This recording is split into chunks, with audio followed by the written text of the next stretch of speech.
सध्या जे शेती पिकांचं अतोनात नुकसान होतंय आणि ओला दुष्काळ पडलाय, यासाठी नुकसान भरपाईची निकष अशा पद्धतीने असणार आहेत. फळबाग असेल तर 22,500 रुपये प्रति हेक्टर प्रमाणे 2 हेक्टरची मर्यादा. बागायत असेल तर 17,000 रुपये प्रति हेक्टरच्या मर्यादेप्रमाणे 2 हेक्टरची मर्यादा.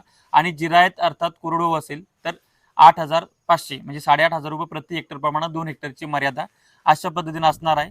जी मर्यादा मागच्या वर्षी 3 हेक्टर होती, जी मर्यादा मागच्या वर्षी 8,000ची 13,000 होती, 17,000ची 27,000 होती, 22,500ची 36,000 रुपये होती. तर त्याच्यामध्ये जवळपास प्रति शेतकरी 1,00,000 रुपये त्याच्या वाट्याचे सरकारनं काढून घेतलेत आणि त्याला लिमिटेशन लावलेले आहेत. आणि इतका मोठ्या प्रमाणात दुष्काळ पडलेला आहे, प्रचंड शेताचा मसनवाटा झालेला आहे, तरी सुद्धा आपल्या राज्याच्या मुख्यमंत्र्यांना शेतकऱ्यांची दया येत नाहीत आणि ते ठोस कुठलाही निर्णय घ्यायला तयार नाहीत. इतका असंवेदनशील मुख्यमंत्री मी याच्या आधी बघितलेला नाही. भगवंत माननी पंजाबमध्ये 20,000 रुपये एकरी प्रमाण नुकसान भरपाई दिली.